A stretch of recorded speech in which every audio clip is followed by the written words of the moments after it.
Hey everyone, how are you? It is your Friday night late show. That is sort of the normal show as well. We didn't do a show earlier at 9. Gotta tell you, these time changes are killing me. I don't know what I'm gonna do when it goes back by another hour in 2 weeks. It's gonna go back another hour, make it even earlier, 11 a.m. We'll figure it out. How is everyone in there in the chat? I hate mornings is here. Gambler, Peekaboo Cockatiel, Maria's here. So is Beth B and the puppy. And Sean the budgie goat is here. And Siana, good to see you. Hey Gambler, how are you? Good to see you. Okay, I don't know how many people are going to show up, but that's okay. It's very late. It's very late, but I was gonna show you an Amber Alert, but in the time of making the show and then getting on, they resolved it. The kid was found. So this is another situation very similar to the one we had yesterday with the young boy. This is a young boy, but was taken by the mom. So, but they found him. So just around 10:30 p.m. Eastern Time, the Amber Alert for Ethan Staley had been cancelled. According to the Minnesota Bureau of Criminal Apprehension, Ethan had been located and found safe. Jennifer Staley has been taken into custody. So that's good news. Hey, we always want a kid that can be found and, you know, checked over, made sure they're safe. They're not going to be in any harm. So that's a good one. Hey guys, how are you? Good to see you. Good to see you there. Hey, it's good to have you, everyone. Hey, Lindy, good to see you. Good to see you. All right, shall we continue? I will find our next story. So, actually, this is the one I want to talk about out of New York again. It's always New York, Florida, Texas, Houston. Uh, this one is a bit weird. So, hold on to your hats. It says in Kips Bay, Manhattan, Pixel 11 is the TV channel. It says a woman has been found dead inside an apartment in Manhattan on Thursday, police said. Nadia Vittel, 52, was found dead inside an apartment on 206 East 31st Street in Kips Bay after police conducted a wellness check around 4:30 p.m., according to the NYPD. The NYPD is investigating her death. Now, I'm going to show you something. You go, oh, okay, a lady died. It was a wellness check. Well, no, no. It's a little different to that, and I'm going to show you why it's different. Ukrainian woman 52 found dead in a duffel bag in a Manhattan apartment as families described the corpse in closet while her dog wandered around. What? She was found inside a duffel bag. Okay. It says Nadia, originally from Kiev, was found inside the bag in East 31st Street apartment in Manhattan's Kips Bay Thursday night. The complex is a government building facility with 69 units, and the rent paid by residents is calculated using a third of their income. So it's state housing, it's community housing. It says here New York City Police Department officers were seen hauling out several large bags of the victim's items, including 3 suitcases and bags of her clothes, out of the building. Her family told him they hadn't heard from her in a few days, so they went up to her apartment to check on her and saw signs something was wrong. There's a photo of her and her little dog. What a nice looking lady and doggy. And there's a cop bringing out those large bags they were talking about. It says here, please, Pompey, I don't know who that is, a friend of the family, discovered her dog urinated all over the floor because it had been unaccompanied, which was very unusual. They found a bag in the closet and said, I believe there's a body in there. I kind of sensed something was wrong. It kind of looks suspicious. He added he saw signs of a struggle in the apartment as the breaker panel was left damaged. He said, I wondered how did it get like this? Vitel's concerned family members then called the fire department, who arrived on the scene quickly. The fire department opened the bag and discovered her body. The person added, I didn't peek and see the body myself, just said that there was a body in there and called police. It was in the closet by the entrance to the door. There's a photo of Vittel, and there is the building. He was the building superintendent, Jean Pompey, or Pompey.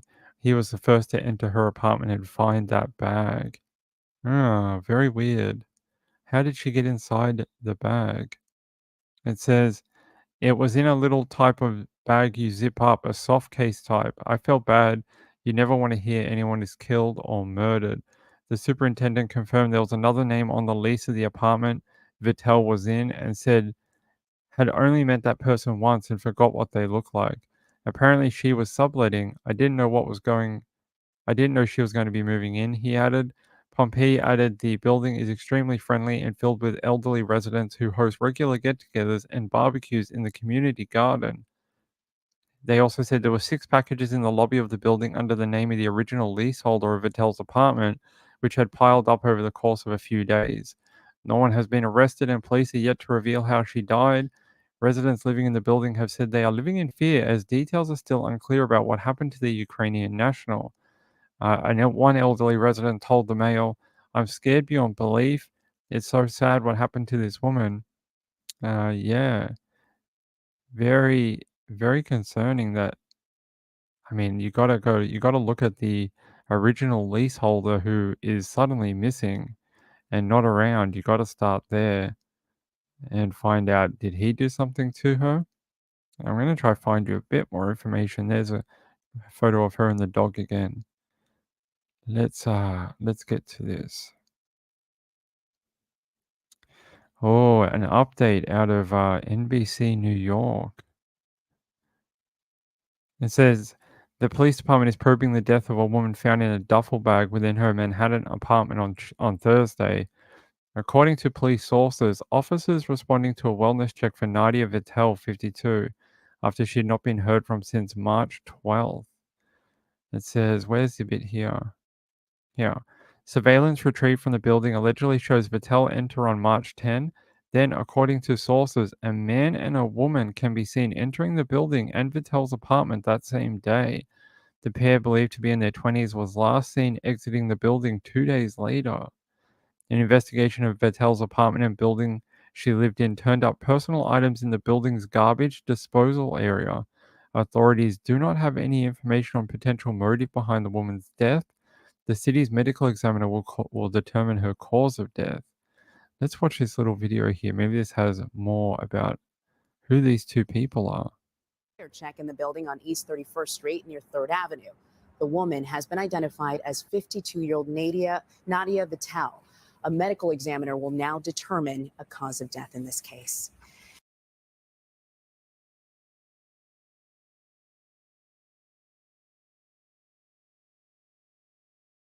That's like the world's shortest video. Hey, let me have my thing back. Hold on. Let me have my browser back, you silly video. All right. All right. All right. Let's continue. If I want to continue. Yes, I do. Let's see if we can find anything new in the last, few hours about this. Past hour? Uh-huh. Nope, let's not do that. I was going to click on something. Okay. Apparently, the medical examiner has confirmed the 52-year-old Nadia Vittel died of blunt force trauma to the head 1 hour ago, so it is breaking news. Hold on, let me see if I can get this up for you guys. Breaking news, actually. This only happened about an hour ago. New developments tonight in the death of a woman whose body was found stuffed inside a duffel bag at her East Side apartment. Police are now calling this case a homicide. Medical examiners say the 52-year-old died from blunt force head trauma. NYPD identifies the victim as Nadia Vittel. Her body was discovered yesterday afternoon during a wellness check at an apartment building on East 31st Street. Police have not identified a suspect. That breaking news on Manhattan's East Side. A woman in her 50s found dead in her apartment. apartment stuffed into a duffel bag. Eyewitness News reporter Josh Eiler live at the scene in Kips Bay for us. Josh?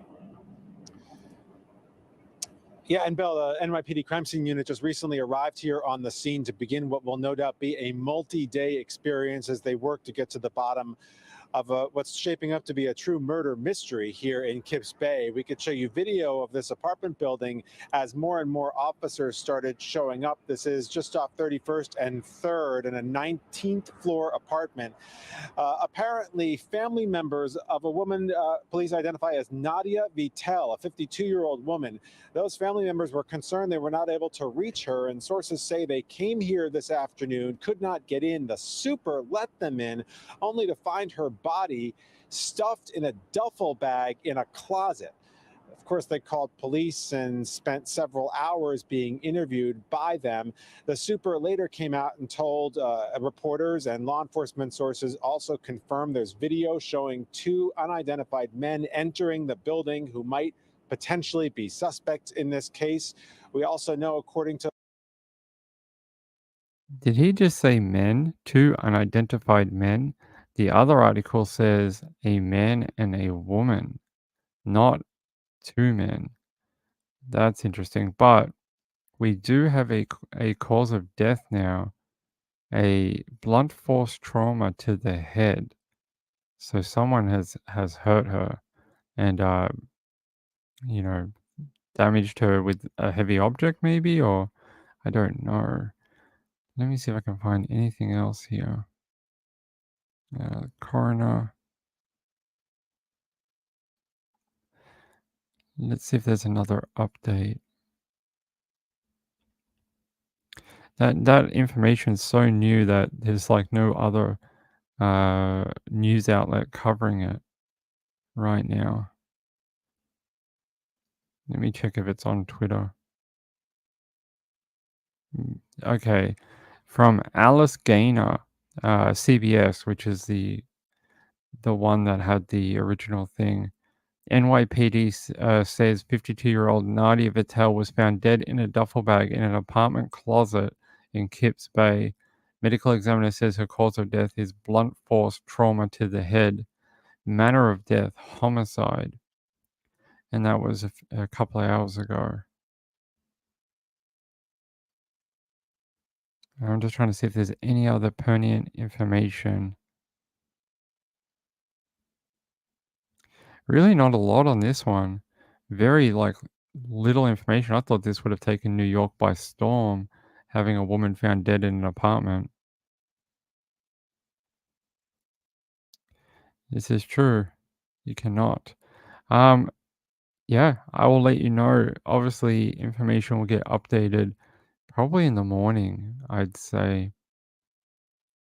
I can't see any other information other than CBS New York. They're the only one covering it right now. Yep, that's it. All right. That's that one. I'll probably by tomorrow's show we'll have much more information about what happened to her. But very sad, right? Come to America for a better life, land in New York, get a sublet of an apartment, cheap apartment, and someone kills you. And yeah, I don't get it. We'll find out more when they figure out who the 2 men or the man and the woman supposedly are. I'm guessing it's the person who she sublet from. I'm just a feeling that they've suddenly disappeared. Their mail is uncollected, and now the police are like, "Oh, there was 2 people that just, went there. She ended up dead. Now they're gone." So there we go. All right. All right. About Riley. Earlier today, actually, there was a bit of a hoopla going on. People were like, "Oh my God, they found him. He's in the river." And no, it wasn't. Apparently, someone called in that there was a body in the river, but there was no body. It was just tree limbs, tree debris. So it wasn't the big exciting break in the case that everyone was hoping for, unfortunately, which is very sad. I'm just trying to find that quote. Hold on.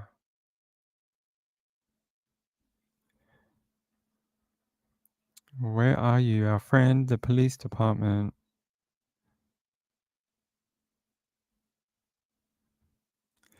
Aha, here. Crews responded to reports of a person calling into 911 saying they saw a person floating. Extensive resources have been deployed to the area. Police investigators and fire officials have spoken with the caller, and crews only located tree debris in the water. Crews from Nashville Fire, NMPD, and the Office of Emergency Management continue to search the area to ensure all points have been checked thoroughly. So at this point, no big reveal, no big news, unfortunately. And what a shame. I mean, it would be nice to get an answer for his family. Really would. It's been a long time. We're going to come up to 1 week in a couple of days. 1 week, and no one's seen him since that night. I know there's some people that are having. They were like, oh, there was an article out today, which is on your screen, which says Riley Strain served one alcoholic drink at Luke's 32 Bridge.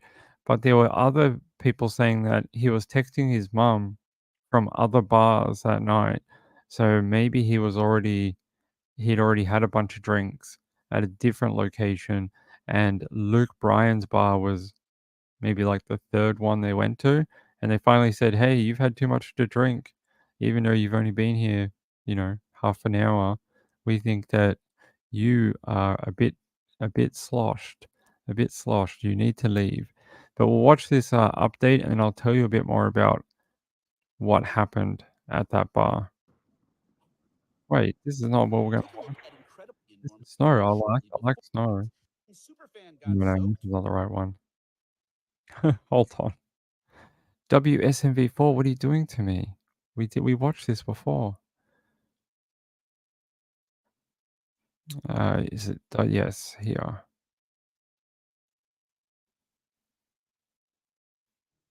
Breaking news alert. All right, thank you for joining me for News 2 at 3. I'm Mark Kelly. Let's start with that breaking news alert. The last Broadway bar a missing college student visited is providing detailed new information about what happened in those moments leading up to his disappearance. 22-year-old Riley Strain disappeared while visiting here from Missouri 1 week ago today. Now, News 2's Adam Mintzer spoke to Riley's dad and cousin and joins us now from where Riley was last seen. Adam, what did his father tell you? They told me that they actually spoke to the Tennessee Alcohol and Beverage Commission this morning. The commission asking them for more details about Riley, assigned to them that this investigation into whether he was overserved at Luke Bryan's bar is ongoing. You mentioned that statement from the bar. Let me read a little bit of it to you, giving us a new timeline of what happened at Luke Bryan's bar. It goes, during Riley's visit to Luke's 32 Bridge, our records show he purchased and was served one alcoholic drink and 2 waters. At 9:35 p.m., our security team made a decision based on our conduct standards to escort him from the venue through our Broadway exit at the front of our building. He was followed down the stairs with one member of his party. The individual with Riley did not exit and returned upstairs. Family told me that Riley was at that bar with about 8 to 10 of his friends. Now, Mark, this all started last Friday, a week from today, when Riley was in town for a fraternity event. As you were saying, Luke Bryan's bar was the last place he was seen. He told his friends after being escorted out that he was going to go back to the hotel. It appears he went the opposite direction. The friends didn't see him back at the hotel, so they called 911 about 16 hours later, around 1:45 on Saturday. And since then, the family has been not concentrating as much about what happened at Luke Bryan's bar, but where he was last seen, saying that that is what they want to know more about. We're still concentrating on the final bridge that he never came out from under. That's what we're looking for is him. That's where we want the answers. Anything that happened up to that point, we'll deal with when we can. That final bridge is where I am right now. This was the last place Riley Strain was seen on surveillance video and within the range of where his phone was. It's still a very large drop. Look at the surrounding area. It's like a 30-foot drop to the water. It's not like some places where you walk up to the edge and the water's right there, you could touch it. This is like a fairly steep embankment on the side. Laura says, I saw SF Investigates posted on X about the call out for the floater. I kept checking for updates. SF Investigates also contacted the Tennessee Titans organization and spoke to their security team to maybe have a look at their security cameras. And apparently no one has contacted them as of yet. SF Investigates was the first person to contact them. And I find that interesting. They're a large organization within Tennessee. They have a lot of cameras. And if he made it to the other side, maybe he'd be on the camera. So I do find that interesting that no one had bothered to check with the Titans, security team before today. Well, good work, SF Investigates. That was a very clever idea. I don't have any more on that, but I wanted to pause here. I think some people get a weird idea of what this area looks like. I've seen people say, oh, he could have had his legs over the edge and fell in, but man, it is really kind of steep and high up. It's not like a harbor. If you've ever been to a harbor where it's like you could just put your foot in the water just by standing at the edge. This is not that, or at least not in this location. It's not. It's very, very, very steep. A lot of trees. We saw emergency services yesterday coming out of that embankment, and they were like abseiling down it with a carabiner and a rope. They weren't taking any chances. It's not like they just walked down there. So if he did somehow make it in the water, he went for a bit of a ride first, unless he fell off the actual bridge. But yeah, I don't know. All I know is that they're saying that they only gave him one drink and some water, and apparently his friend did not go with him outside the bar, walked him out to the entrance, and then turned around and went back to the bar. I don't know. I'm hesitant to blame friends in these situations. I really am, because we just don't know what their arrangements were. But you would think that if you had a friend that was being refused service and told to go home, get out of here, that at least one person could have walked him back to the hotel to make sure he got back okay. I mean, I guess that's what adults would do. I don't know whether college age kids are that aware, but I know that as a grown up, I am a grown up, that's probably what I would do. But I can't imagine maybe that's what young kids would do. They'd be like, I don't want to ruin my night by walking all the way back to the hotel with you because you overdrank. I'm going to stay here. You find your own way back. But he didn't go the right way, and now he ended up in somewhere where he's not supposed to be. Let me show you something here. There is a map. Let's get the map.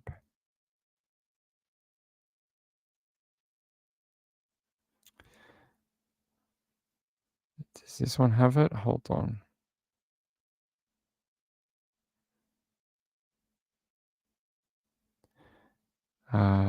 No.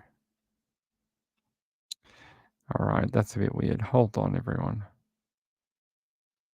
Here. Yes, it is.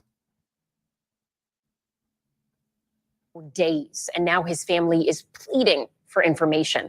Riley Strain was last seen leaving a bar in Nashville on Friday night during a fraternity trip. His friends say they got separated, and when they were supposed to meet back at the hotel, his key was there, but he was not. They say they tried to call him, but his phone wasn't on. NBC News correspondent Kathy Park is following this story for us. So, Kathy, What else do we know about that night? And have we heard from Riley's family here?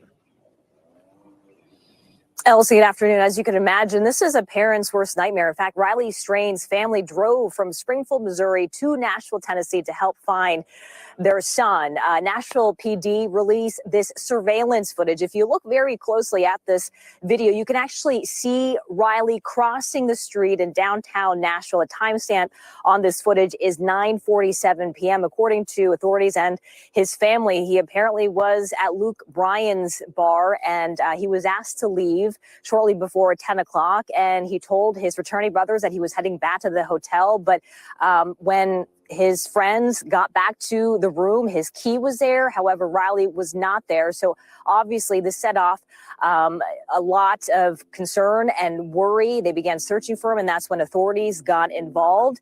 As you can imagine, his family, they are upset, they're emotional, and they had this to say to our local affiliate in Nashville. Take a listen. Oh God, bud, we love you so much.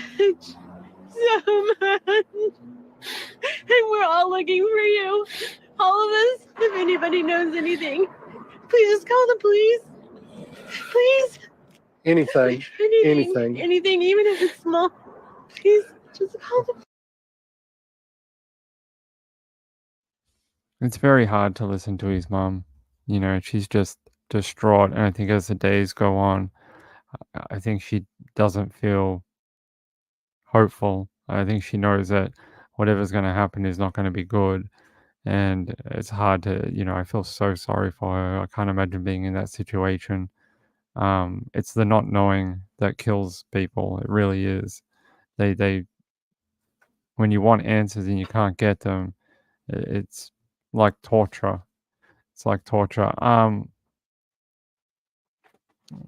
Gambler says, I saw a video of a lady who does stuff to help the homeless that live in that area.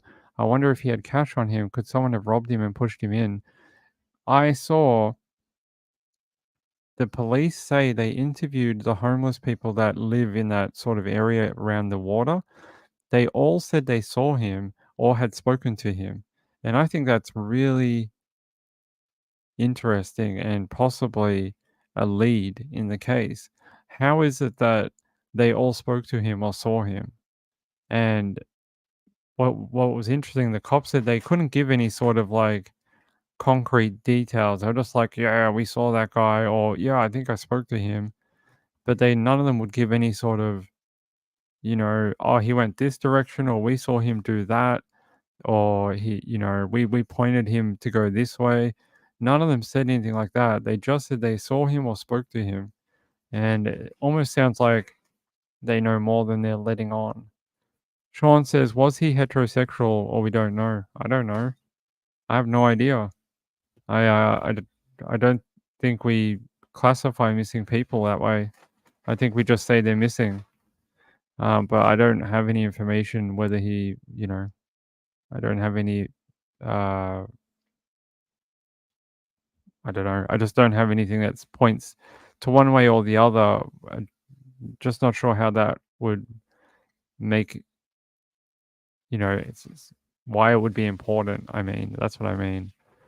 Like, what would it add to the conversation about Riley? That's what I'm trying to get to. Let's see if I have anything else here. I want to see if I have that one where they talk about the speaking to the homeless people. Hold on.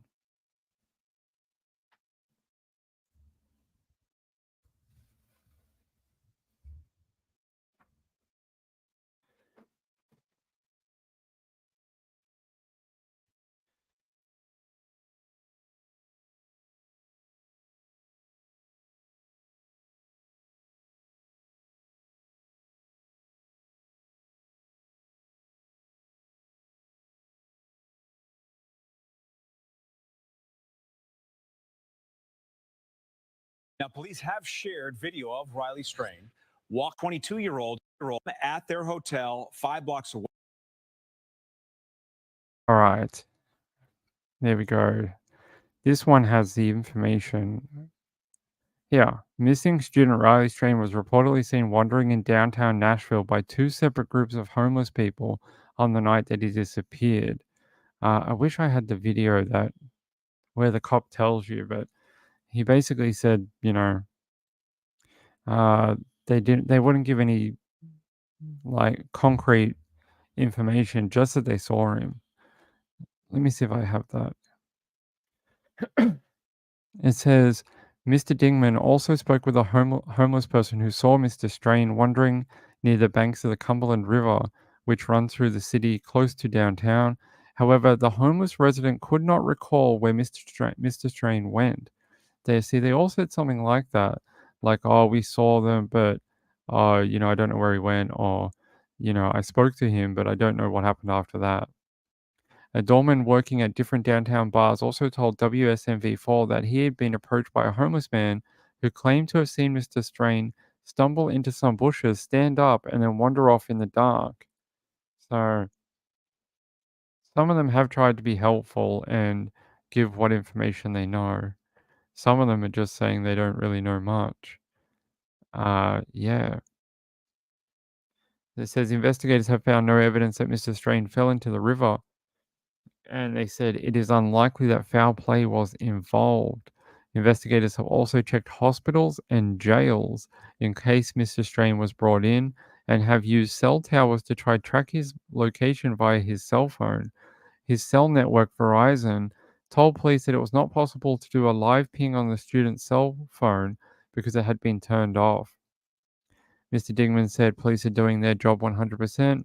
We just want to find Riley and get him home, get him to his mom and dad, get him to his campus, get him back to doing fun stuff at MU. Yeah, that would be nice, right? But there you go.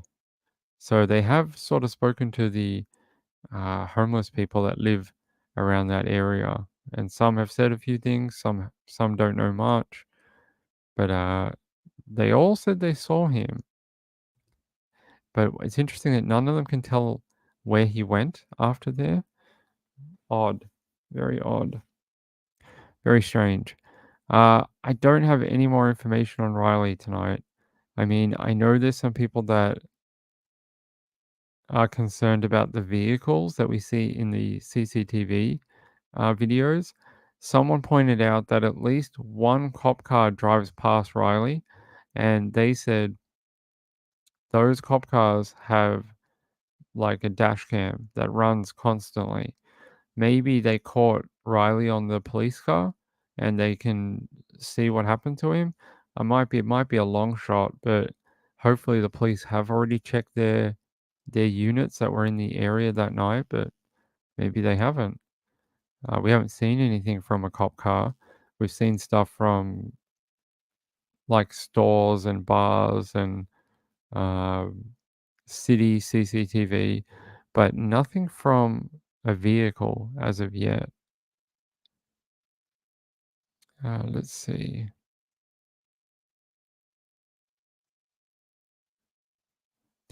That is one of the things that doesn't make sense to me. I was just reading on this article here. He was last seen on that video they released. It was like 9:45 p.m., right? They said no network or phone off at 9:53. So that's only like what, 6 minutes later, and he only went about, I don't know, 50 feet or something. Not that far from where he was last seen, and then his phone dies. Yeah. I don't know. I feel like the answers are around that river. You just got to find it. I don't think anyone's taking him out of the area, but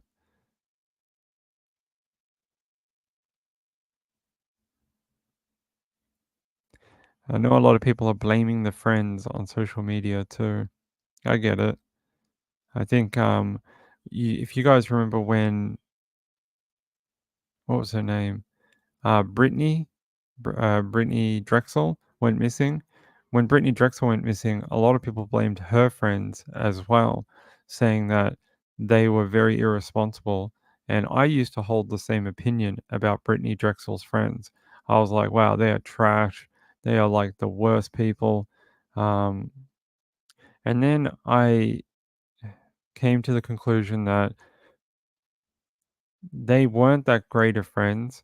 Brittany had basically hitched a ride to Carolina with them, and they weren't, they were more like out of friends, not like really close friends. And I just came to the conclusion that Brittany made her own decisions, and the person we should blame is the predator who took her off the street, not the friends. Could the friends have done more? Yeah, probably, but they're kids, and that's what we got to remember is that they're young people and they do dumb shit. We did too when we were young. We did stupid stuff as well. And so I changed my thought on that after a few years, and I realized, well, they just didn't realize how serious the situation was at the time. And maybe something like that is the same case here as well. Maybe they just thought, oh, Riley, he's a good kid. He'll make it back to the hotel. It's literally 4 blocks away at the end of this street. He only has to walk straight down the street and turn right, and he'll be at the hotel. He'll go to sleep. We'll see him in the morning. If it was like 20 minutes away, maybe that would have been different. But yeah. Sean says at 6'5", how do you miss Riley? I don't know. He's a tall dude. Tall and lanky dude. I don't know how you miss him up. I think he's taller than that. I think they were saying he's between 6'5" and like 6'7". So he's like a basketball player guy. Very tall. Let's see. I don't have anything else on Riley now. I know a lot of people are doing dissection and they're looking at the maps and they're breaking it down but I don't know. I think there's limited information we can find from that, to be honest. Okay. Move on.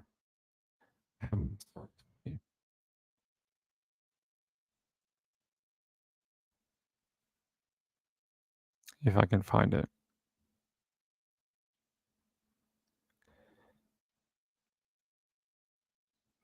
Hold on, let me load this page.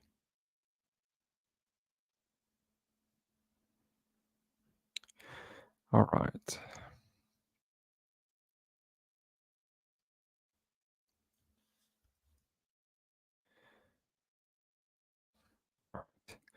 It says St. George police find woman after 911 text reading kidnapped by ex. What?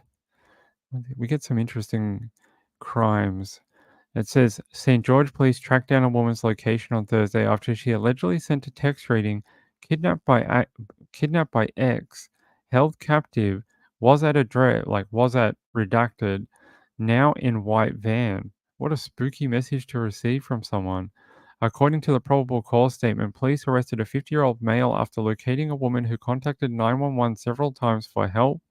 The suspect is facing 3 charges of violation of protective order, a third-degree felony. The name of the suspect is being withheld to protect the alleged victim's identity. Police say they received a text message to 911 that informed them of a possible kidnapping on Thursday night. The same number also called 911 that day, but they did not respond when dispatch answered. They were trying to do that thing where when you're in a situation where you can't respond because you might get hurt, like a DV or murder situation or something, some people will dial into 911 and don't say anything and hope that the operator is smart enough to not be like, hello, hello, hello, ma'am, hello, and just hope that they don't do stuff like that because it might alert the attacker, but that they just start trying to trace their cell phone. Yeah, so I think that's what she was trying to do in this situation. Says police visited the address provided in the text. However, they say the suspect and the woman were not there. They said several other 911 calls had been made from the house, but police who responded did not find any evidence of a crime. The affidavit said the suspect lived at the address and had previously been convicted of kidnapping, trafficking, and domestic violence-related charges. Authorities then pinged the cell phone of the woman who texted 911 and found her location south of St. George in the desert area of Arizona. Deputies found the woman in a white van but were unable to confirm that there were any issue, the affidavit said. They then tracked down the suspect and detained him. Police allegedly attempted to speak with the victim, but she would not provide any information regarding any crime occurring. And they said, I noted based on my training and experience that the woman showed signs of trauma as she would not make eye contact with me, appearing scared to talk. Police requested a female officer respond and talk to the woman. They said the alleged victim told the female officer that she was the one who contacted 911, but when asked for specifics, would shut down and not provide any information. When they conducted a lethality test, a domestic violence assessment that determines the risk of an abuser fatally attacking a victim, the woman began to sob. Police say they noted burn marks near her wrists as if bindings were used on her arms. The affidavit said the affidavit said the suspect was arrested for violating protective orders as they found 3 active protective orders against him filed by the same woman. He is not facing any additional charges at this time related to the incident. What? How do you not charge him with more stuff? She was found with burn marks like rope burn on her arms from being bound. She was so traumatized she wouldn't speak to police, and even when a female one was provided, all she would do was break down and cry. She wouldn't say about anything that happened to her. Like she'd been so hurt that she didn't want to relive any of it and had just shut down emotionally and physically. I mean, come on, police. Hopefully you can get this investigation done and throw more charges at this guy. Wow, that poor lady, because I mean, you don't just call 911, text 911 20 times because you're having some fun. She was doing it because she feared for her life. Horrible. Let me see if I can find anything else about this.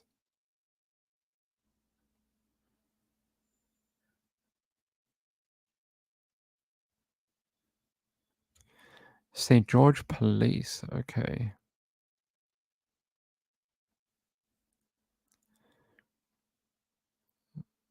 I mean, you don't write something like this for fun. Kidnapped by ex, held captive, was at address now in white van, and he took her out to the desert, like he was going to kill her and leave her there. I mean, that's stuff out of horror movies and thrillers on Netflix. Very brutal. Hopefully, they can get him for more than a 3rd-degree felony and get this guy off the streets. Violated 3 separate protection orders. 3, not 1, 3. I mean, what are you supposed to do with that? He'd already he had already previously been charged with kidnapping, trafficking, and domestic violence related charges. And they're like, yes, let's charge him with 3 3rd-degree felonies. Hopefully they can get more information out of the woman and then press more charges. Obviously, she has some sort of DV related, like almost like Stockholm syndrome, where they won't speak out against the attacker. Yeah, I think it's sort of what's going on here. Let me just check something.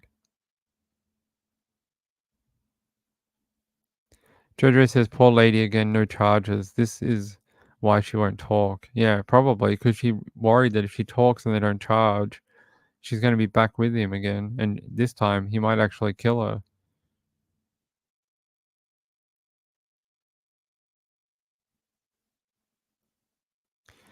Jojo says, if you don't respond, they get louder and louder. That's dangerous. I think in some situation that's dangerous. They're hoping that, I don't know, maybe they need to work that into their training that sometimes there's a reason why people don't talk. They want you just to track the phone because they can't talk.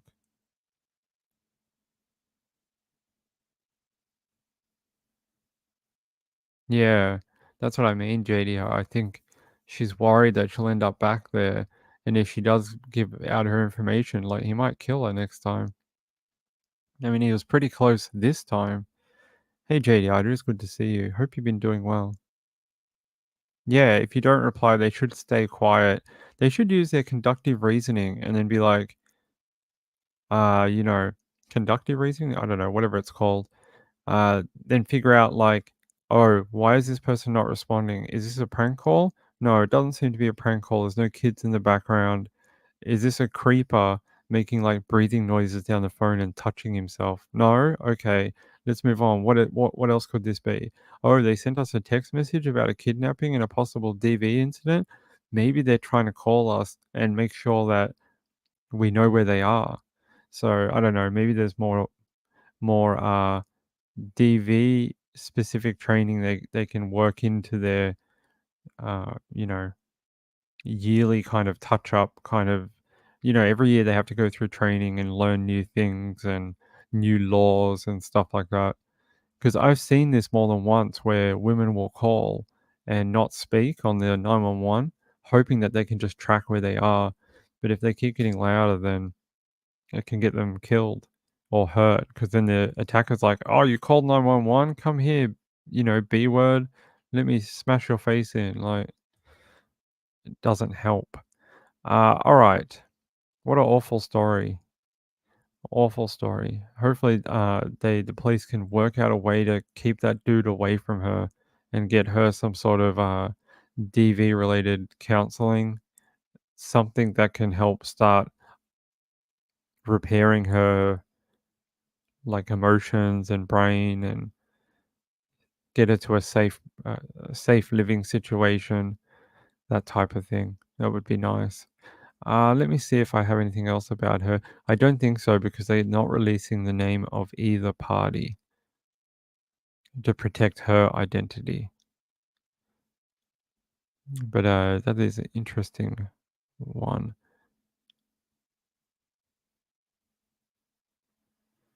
Actually, wasn't there another one? Hold on, ladies and gentlemen.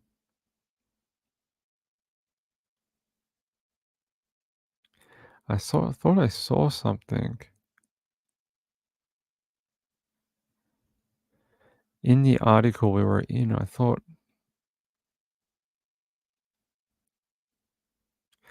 you know, there is this story. I don't know if we should read it, but I will just show you the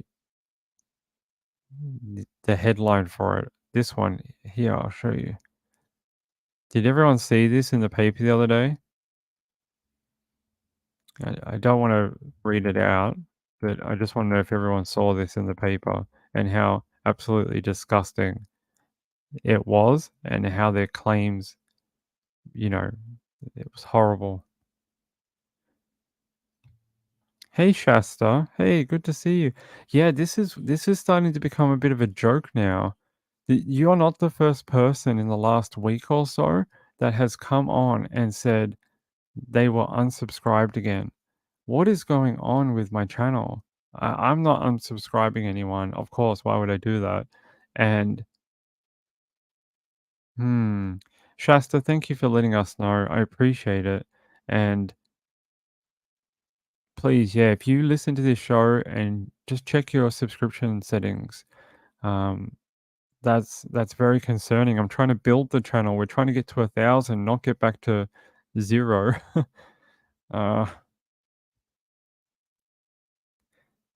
Cheryl Huffman says, "I love that we are ladies and gentlemen." That is true. You are ladies and gentlemen in this chat. This one, the Provo parents arrested after they allegedly, you know, had sex with their 15-year-old child, claimed it was safer than her having sex with strangers. What kind of mental gymnastics did you have to go through to make sure you thought that was a good idea? It says detectives responded to a Provo home and arrested a couple on Thursday after the couple's 15-year-old child reported they had been a victim of sexual assault for more than a year. To protect the victim, ABC4.com is not publishing the name of the suspects. The victim's stepfather was arrested for forcible sexual abuse,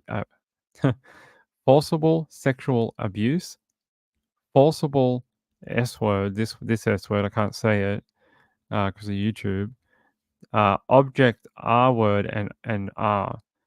The victim's mother was arrested for forcible sexual abuse, the same other charges, both parents are in their 30s. They're quite young. They're my age. I don't know why anyone my age would think that's a great idea. The affidavit of probable cause states that for more than a year, the two parents learned of their child's online chat with strangers, found photos on the child's Snapchat of the victim in sexual situations. Yeah, that's normal. That's what teenagers do. Why would you be concerned with that? Have the talk with them that, you should protect yourself, make sure that you understand what you put out there is forever out there, and that the people on the other side of your screen are maybe not who they say they are. You got to be careful who you're sending this stuff to. Shouldn't send it in the first place, but if you do, it should be to someone that you know and trust. That type of thing. Documents say the parents decided that teaching the victim about sex and engaging in sexual acts with the victim would be safer for them than having sex with strangers.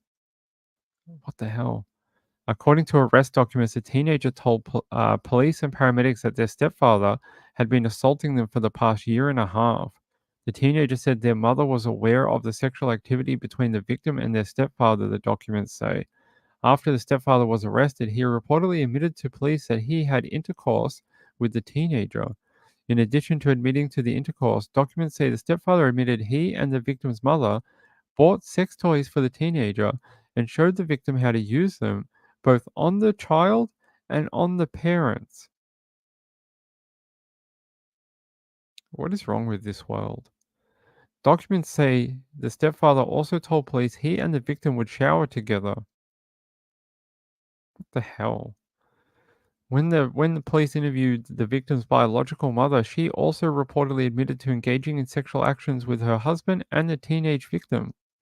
The mother told police that her husband would not have sex with the victim, but instead would have sex with his wife in front of the child. Yeah, that makes it so much better. That totally, gets you out of this. It makes it 100% kosher. It says, however, the affidavit states that the mother said about 2 months before the arrest, the victim came to her with concerns about a broken condom. The mother reportedly confronted the stepfather about having full intercourse with the victim, and he denied it at the time. According to the arrest documents, the man and woman have four more children together. Those additional children were cited as one of the reasons for the suspect being held because of the substantial risk they may pose. Oh my God. I don't even know what to say, except for thank God that girl was brave enough to call police and get the hell out of there, because I don't think that would have stopped ever. Not even if she turned 18 and became an adult or whatever. I think that she would have been abused for decades. I hope these two parents never see the light of day again. They need to lock them up and keep them there forever. These are the type of people that just don't have the mental capacity to care for children and be in our world. They just need to be locked in a dark cell and just forget about them. Because the fact that you thought this was okay means that your brain is so messed up that you just lost the right to be with everyone else in our society, because no one else thinks this is okay. No one. No one thinks that's okay to do to a child, let alone your own child. It's ridiculous. It's horrible.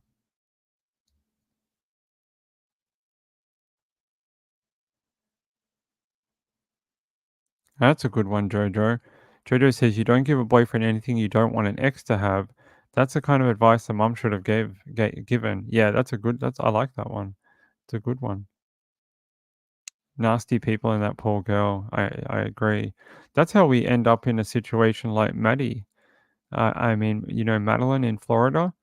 I think there was something very similar going on to like this one. Not that like the situation's the same.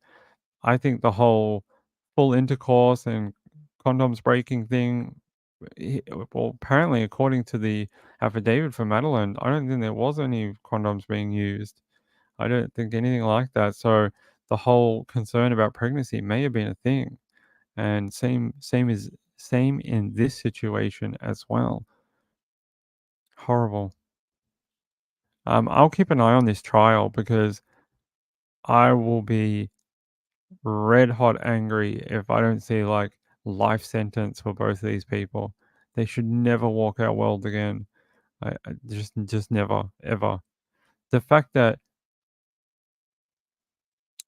fine, you wanted the husband or whatever, but the mom was like, "Oh yeah, let's go get some sex toys and let me show you how to use them and let me watch while like me and your dad have sex. You want to join in?" Like, kind of freaky friggin' mental makeup makes you think that's okay. I There's some people in our world that are just they're not they're not they shouldn't have children.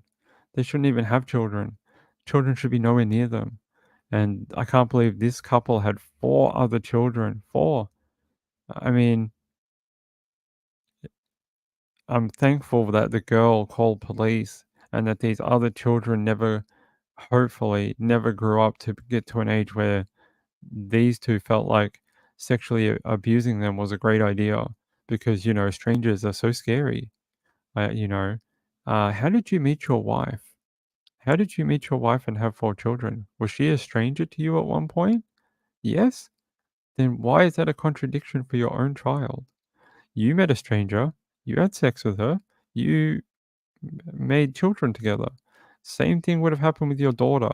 There's no need for your craziness to get involved because at the end of the day, it's child abuse and it's the worst thing on earth.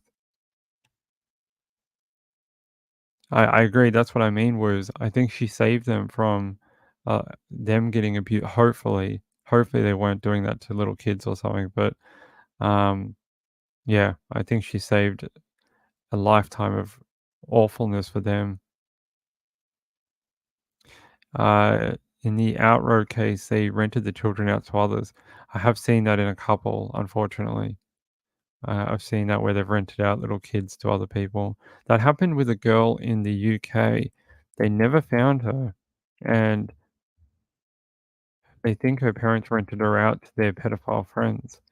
I can't remember her name off the top of my head. What was her name? Hold on.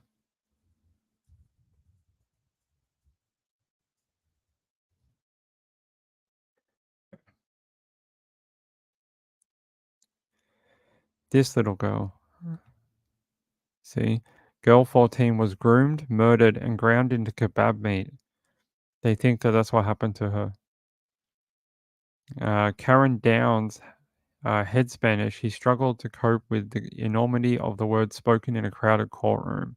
Moments after hearing her 14-year-old daughter Charlene had most likely been murdered, cut up, ground into kebab meat, Karen fled, throwing up in a nearby toilet. This little girl was let down by everyone around her, including the social workers, the men in her life, her parents, everyone. Her mum even took her to the doctor to make sure she could get like abortions and um, like birth control at like 13 and 12 and took her to the clinic to get her STDs fixed. In what part of anything does that sound like everything's hunky dory at like 12? That sounds like there's an issue. And these 2 absolute scumbags um, played a big part in the reason their daughter is gone. I don't believe a word they say. I've listened to all the court hearings. I've listened to all the documentaries and different books and stuff. I think she even wrote a book on her daughter's alleged murder and disappearance. It's disgusting. I don't believe any of them, and I believe they probably contributed to why their daughter is missing. I don't like going after parents like that, especially if they've had a child go missing. But there's a lot there that's not okay. It says Charlene disappeared into the bright lights of Blackpool on November 1, 2003, and has never been seen again. There's a great documentary about Charlene, if I can remember what it is called. But I blame the police too. The police did a really shit job of her investigation, and yeah, I don't know if anyone will ever be held accountable for what happened. The police screwed it up so badly that no one will probably be ever held accountable for her murder. Let me see what it's called.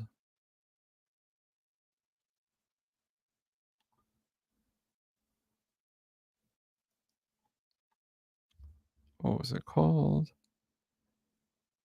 I think it was just called The Murder of Charlene Downs. A really interesting documentary, very hard watch. But if you haven't watched it, I know I've spoken about it before. It's a really good one. Really, really good one to watch.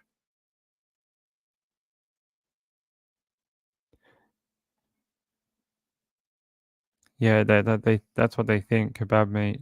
Like, I don't know if that's true, but she was disposed of somehow. They even watched her alleged killer for like 2 years, hoping that he would go back to wherever he put her remains, and I don't think he ever did.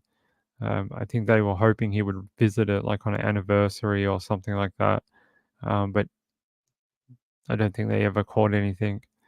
Yeah. Let's see if we've got anything else. Let's get away from the child abuse. God, there's some horrible stories in true crime. It's like the worst of society. That's what true crime is. Let's see if we have anything.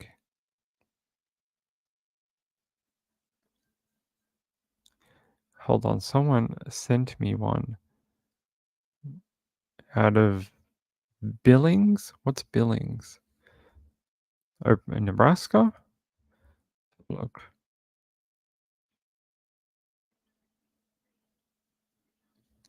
Says Billings police said Friday officers have detained one 19-year-old person of interest in connection with the homicide of a missing 12-year-old boy and arrested another 13-year-old on suspicion of tampering with evidence. I don't think I've heard this one. What is going on with my phone? Hold on. Let me see if I can find anything in the killing of missing Billings boy. I want to see an actual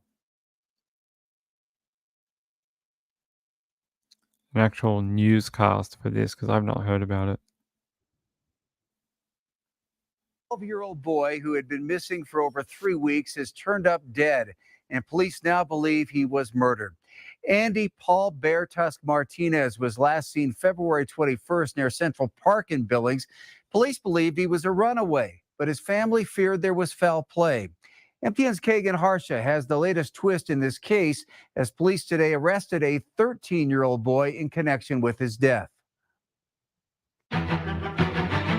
Yeah, this all began as a missing persons case, with Billings police telling us just 3 days ago they did not believe the 12-year-old was in any danger. Well, obviously things took an unexpected turn today, with this investigation now turning into a crime scene. I kind of like broke down. I'm like, oh my God. I really didn't want to believe it at first. Life has been a nightmare these past 3 weeks for the family of Andy Beartusk Martinez, and that nightmare is far from over. Yeah, it just hurts my heart just to hear that they found him there dead. Police found the body of the 12-year-old boy Friday hidden in a shed behind this house on the 900 block of Terry Drive. While it's unclear how long his body has been here, his 14-year-old cousin says what happened makes her furious. Yes, it really does. Ava Rodriguez says her cousin Andy had been visiting Billings from California. He missed Billings, missed being around over here. And was hanging around with the wrong crowd. Other family says he was caught up in gang activity. When he went missing, family feared the worst. On Wednesday, they went door to door near Central Park, where Andy was last seen with a friend, looking for anyone who might have information, even knocking on the door of a home just a few blocks away, where his body was eventually found. And if you're that someone hiding him, or if you know something and you're not speaking up, you should, because we're worried. And they had reason to be. The 12-year-old, presumed by police to be a runaway, was found dead. Family says Andy's friend, a 13-year-old boy, is the teen now charged with tampering with evidence in connection with his death. A 19-year-old has also been detained as a person of interest. Several other family members tell MTN both the 13-year-old and Andy were involved in gangs together. Although that's not the side of this 12-year-old they say they'll choose to remember. He really had a lot of joy. He was smiling. He kept his feelings inside mostly, but he would show joy outside of himself. In Billings, Kagan Harsha, MTN News.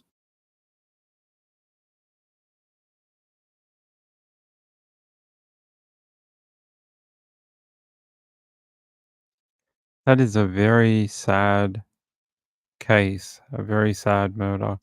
What does it say? It says, in a news release, police recovered the body of Andy Paul Bertas Martinez in an outbuilding after obtaining a search warrant for a residence in the 900 block of Terry Avenue. While Lennox did not identify Martinez in the release, family members confirmed the identity to MTN News. Martinez was reported missing on March 7th, and police followed up leads in Billings and Pryor, according to Lennox.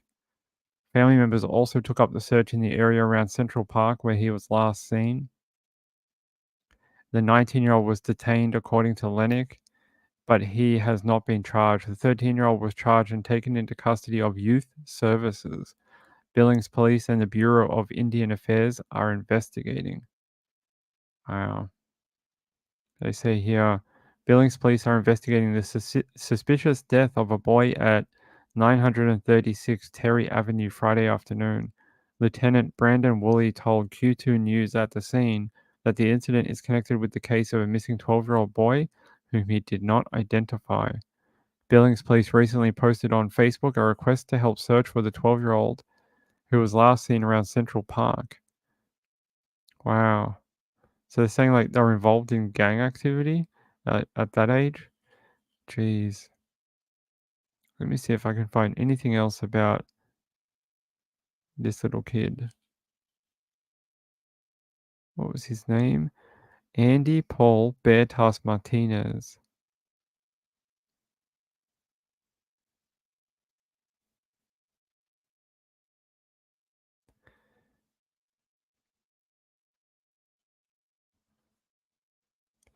Safest counties in Montana. Oh, that didn't work. I'm not going to pay for every bloody news service in the world, guys. That's the thing. Like, every news service wants you to subscribe, and it literally costs stupid amounts of money if you do. We subscribe on this channel to like 10 different ones, and it already costs like, you know, $90 to $100 a month or something, because they each want like $10 or $15 a month. It's crazy. Let's see. Okay. Doesn't want me to do that.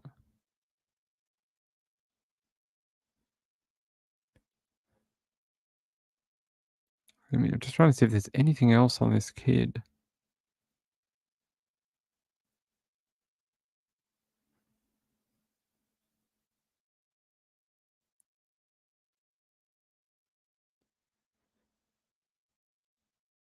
Boy who had been missing for over 3 weeks has turned up dead, and police now believe he was murdered.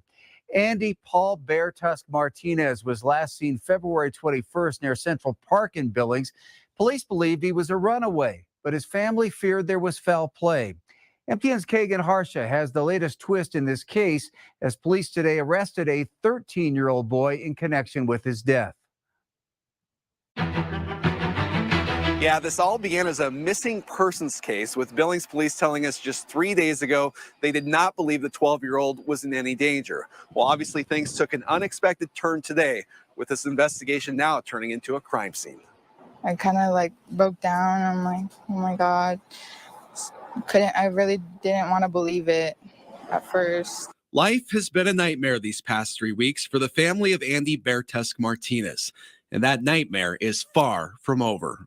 Yeah, it just hurts my heart just to hear that they found him there dead. Police found the body of the 12-year-old boy Friday hidden in a shed behind this house on the 900 block of Terry Drive.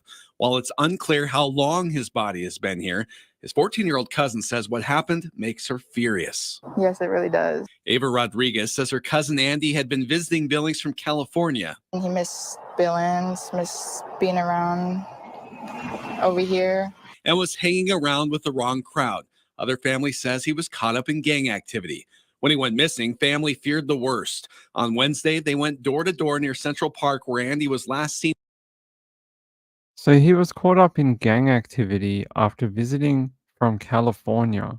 So he went from one of the biggest gang crime places in LA or California into Billings, Nebraska, where it's supposed to be the lowest per capita of crime or something.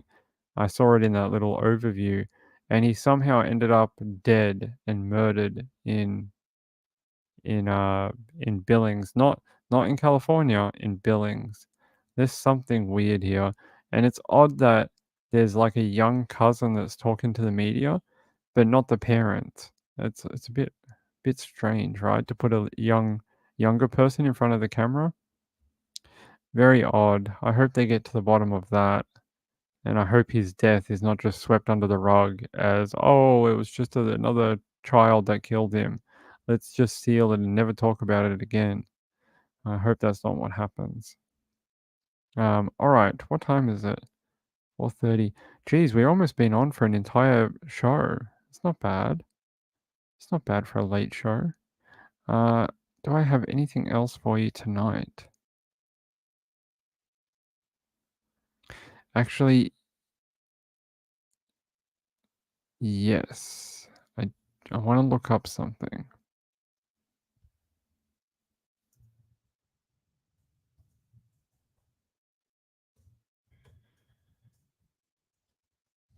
I want to see if we can find out more about that teenage girl. Is there an update on that 17-year-old that we spoke about it the last couple of nights?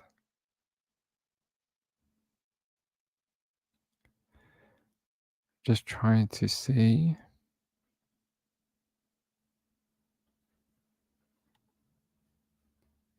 Caitlin Hernandez, that's right.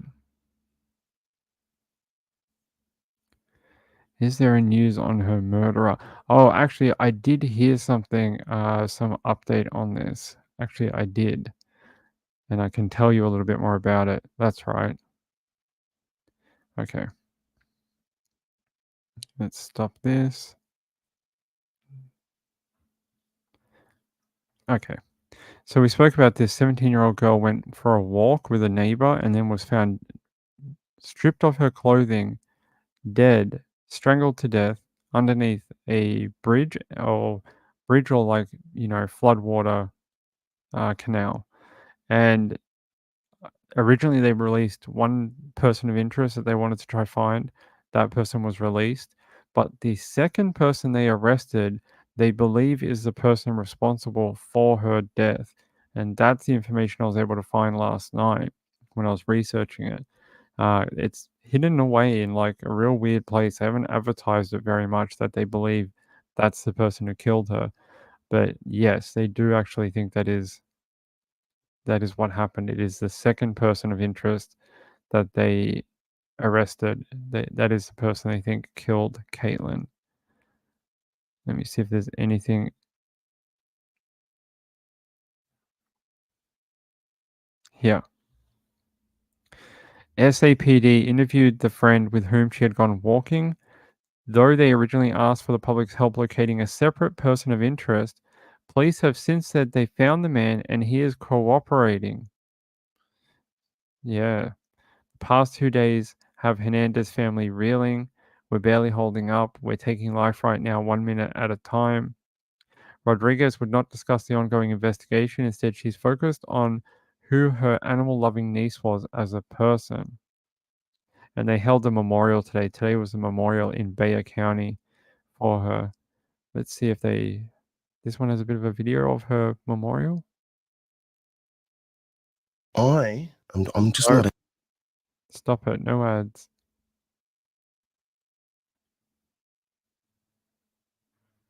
Oh, this is actually the memorial. Hold on.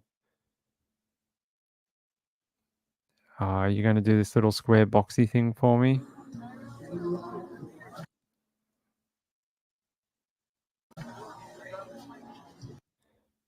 I'll turn the, let's have a look. This was the memorial today held at the underpass bridge thing where they found her body. That's her family. They did this to say goodbye to her. How horrible. She just went for a walk.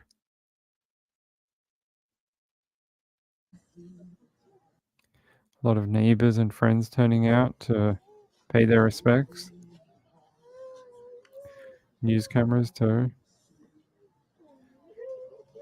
Looks like they're all wearing red. That must be her favorite color, I'm guessing. Oh, her poor mom. You can hear her. I'll mute it. Not that I don't want to hear her cry. I just, we'll watch it a little bit. Sadly, because they were all drinking.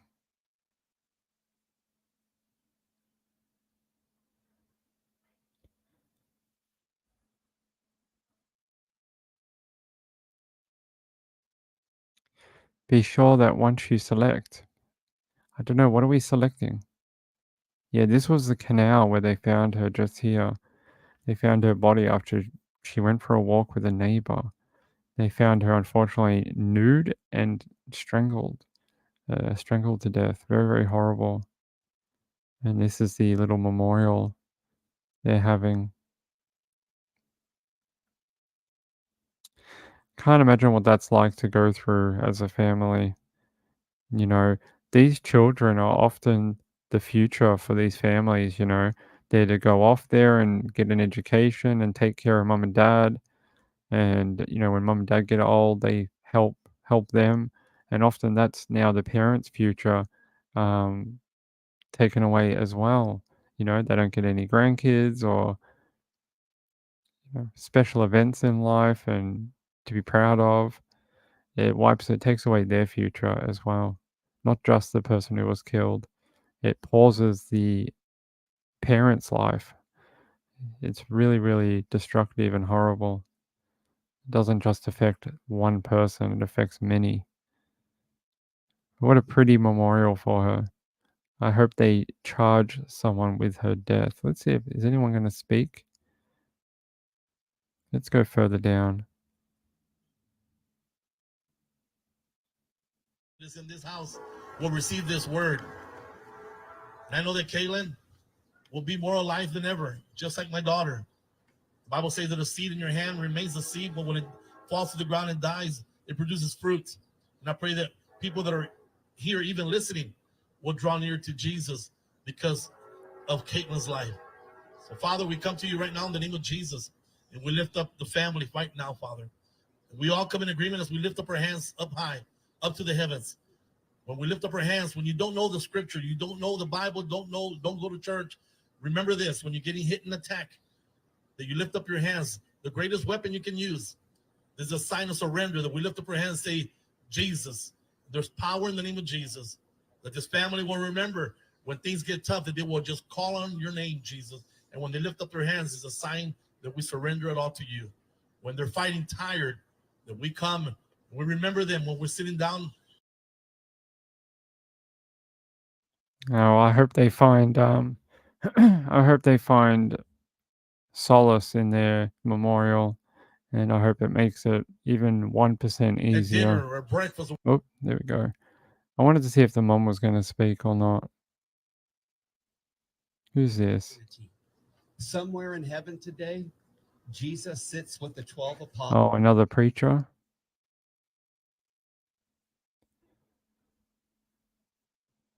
No, he's going on for a long time. We come in agreement, Father God, that we will. No, he's still going. It's a long service, but I mean, I guess that's what they do. Oh, they're holding like a moment of silence for her.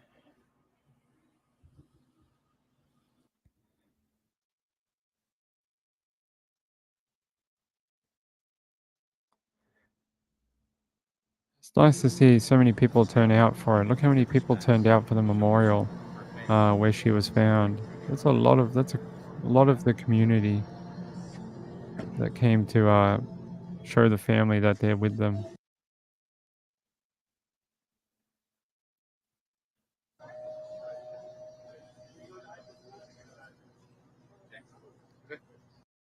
There you go. I just thought we'd have a little look at it. Oh, Shell Happen says, once you select subscribe, be sure to select all. I have not had a problem. I don't know what is the, I don't know why people are getting unsubscribed like without them actually doing it, but I think it's random. I think YouTube, it's some sort of bot or automatic algorithm at YouTube that thinks you don't watch the show or something and removes it from your list. Sean says, if it ain't a sad story, then it doesn't belong here, I guess. God bless them all. I just hope the family can, I don't know, find healing through their faith that they seem to take very, big part in. You saw the service, and they had two different preachers there that were doing different sermons for Caitlin and her family. Hopefully we can get charges. That would be the next thing. Murder charges would be great.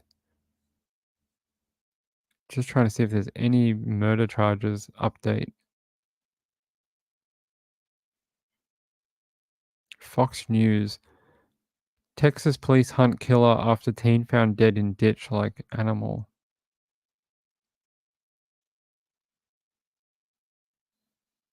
Just trying to see if there's anything here. On Thursday, SAPD announced they had detained a person of interest who was cooperating and assisting in the investigation. Detectives are still investigating. This is an active and ongoing investigation. The person of interest shown in our previous social media post is cooperating with the investigation. There have not been any arrests at this time. Hernandez died of strangulation and blunt force trauma to the head, according to Fox News San Antonio. So, I don't know why, if they arrested him like 2 days ago, what's the holdup in charging him if he is cooperating, apparently. She didn't just strip herself naked and strangle herself and then hit herself over the head with a heavy object. So, hopefully by Monday we'll see charges for Caitlin. Really sad that she had just graduated from school, was about to graduate in May from her school, and she was going to go to college. Very horrible. All right, I think we're going to wrap up. I think we've done about an hour and 20 minutes. Not bad for a late show. I really appreciate it. Everyone is so kind. The subscribers and viewers I have on this channel are amazing. Everyone is like so supportive. I get so many kind messages from people in the comments and emails and things like that. It really does encourage me to keep going. Now, I wanted to read out someone's comment. I'm just trying to find it. Wanted to end on a good note, if I can find it. Where is that person?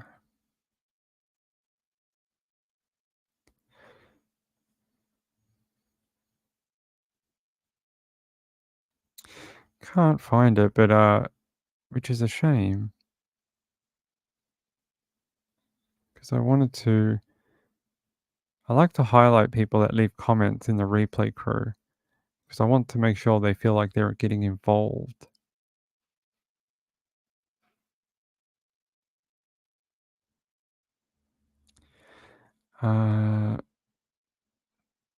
Okay, doesn't matter. But I will say thank you to these people: Juicy Jules, Marilyn Landis, Vicky K, and JS the Cat, and Evil Alaska, Leisha, Smokey 007, Beth B, and Four Sons Mom, and James Avery, all for leaving a comment on yesterday's shows. I really appreciate that. Leaving comments really does help. I know I've sucked a little bit at replying to people, but I'm getting there again. Yesterday I was able to reply to I think everyone, and same with the day before. And we're getting back on the reply train again. So yeah, I really appreciate it, and I'd like to say thank you to Kim F. Kim F left a donation overnight. I really appreciate that. I woke up this morning and saw that there. And Sean left a little bit of jingle for the Supreme Court Fund. I really appreciate that. Jojo says, Ping, you have found what you're great at. Honestly, I missed you the night you had off. Thank you for being a kind-hearted man. You are welcome. I do this channel for you guys.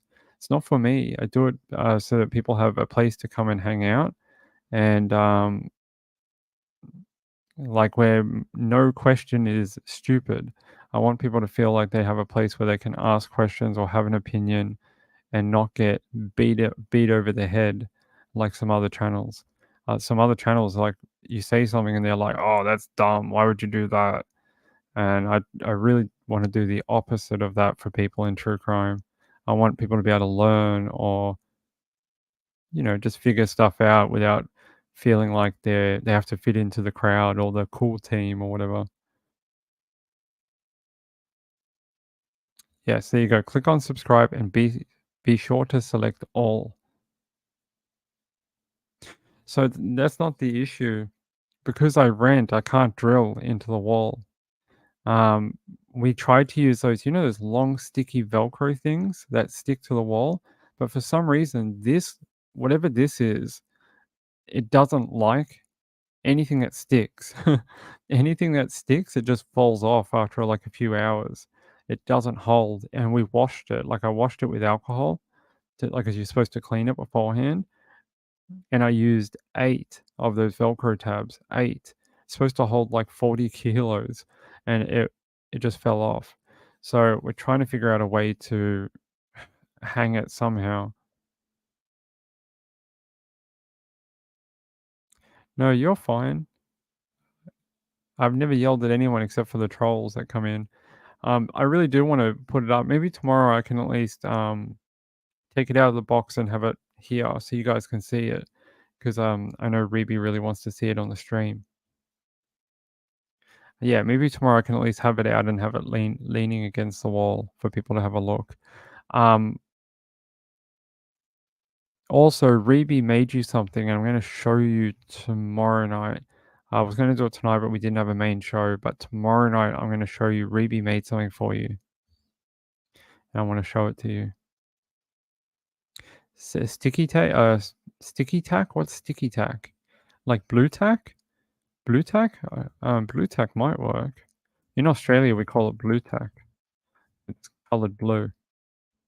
I don't know what you guys have in America. But in Australia, we have Bostik blue tack. I was trying to find... I don't know if blue tack would work. It might damage the sign, though. But yeah, I'll figure it out. There's got to be a way we can hang it. It's a white blob that's sticky. Oh, in Australia, it's blue. It's blue colored. Okay. I love you all. Have a great Friday night. No, not Friday night. It's Saturday now. But tomorrow night, Cold Justice will have a catch up after Cold Justice. And we will have a look at what happened in the episode last night. Well, that night. And see if we can find any good details about it. And yeah, we'll have much more cases. On Monday... No, yes, on Monday for me, Sunday for you. I have... Where is it?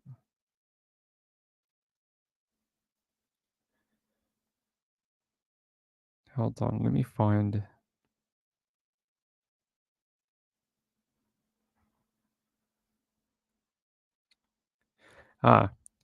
On Sunday, we're doing Julia's case. I've been researching and making a timeline over the last 2 days. So on Sunday, we'll do Julia's case that we started the other night but didn't finish. So tune in for that. And we're going to take another look at the kid who jumped overboard with the shark. Was there a shark? Was there not a shark? If you don't know what I remember, he was the boy who jumped off the cruise ship or whatever it was at the end of the school year. He was with friends and he jumped overboard And some people are like, there's a shark there. And some people are like, there's no shark. He just drowned.